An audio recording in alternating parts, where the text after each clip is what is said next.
Olá a todos, meu nome é Lucas Startari e vou estar apresentando meu trabalho cujo tema é o cálculo da frequência natural do primeiro modo de vibração de cabos aéreos submetidos à fluência. O orientador desse trabalho é o professor Alessandro de Macedo. Bom, os cabos aéreos se caracterizam por estarem presos em duas posições de fixação ou apoios e sendo sujeitos com isso a diversas condições climáticas, em especial o vento, no qual pode acabar induzindo ele a vibrar em uma de suas frequências naturais, sendo que quando a frequência de excitação do cabo coincidir com a frequência natural do sistema, pode ocorrer o fenômeno da ressonância, aumentando com isso significativamente o risco de falha da estrutura.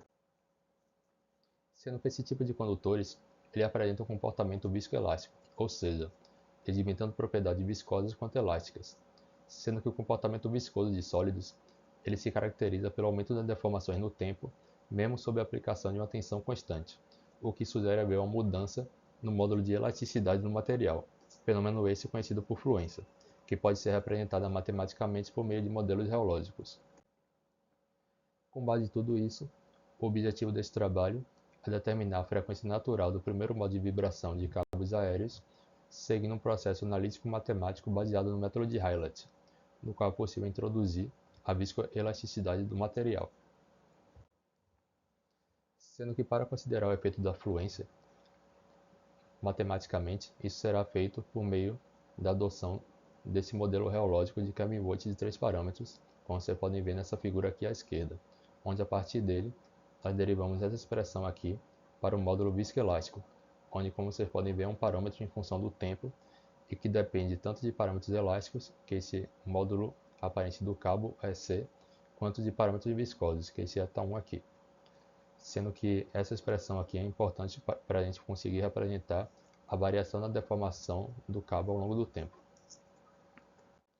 Por meio daquela expressão, nós vamos colocar ela dentro desse parâmetro, da função desse parâmetro aqui, da rigidez, assim como dentro de uma função de forma que serve para representar o modo de vibração que a gente está considerando. Essa função de forma vai entrar tanto aqui na rigidez quanto na massa. Esses parâmetros são importantes porque para calcular a frequência, nós utilizamos o método de Rayleigh, que diz que a frequência angular do sistema é dada pela raiz da rigidez total do sistema dividido pela massa generalizada do sistema. Sendo que convertendo essa expressão aqui para Hertz, nós chegamos nessa outra expressão aqui, que é a expressão da frequência natural do primeiro modo de vibração dos cabos, onde, como vocês podem ver, ela é uma função tanto da força axial de tração agindo no cabo, tanto do tempo. Sendo que essas expressões que eu mostrei anteriormente vão ser importantes para a gente conseguir mostrar o comportamento do sistema ao longo do tempo.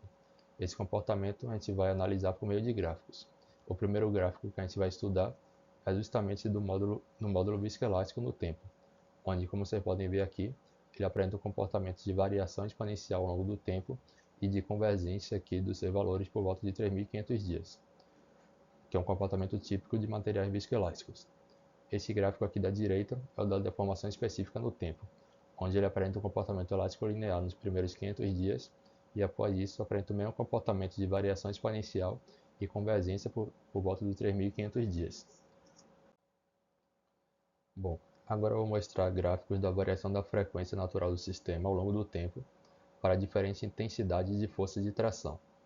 Reparem que os gráficos apresentam o mesmo comportamento dos outros dois gráficos que eu exibi anteriormente, de variação exponencial e convergência por volta de 3.500 dias.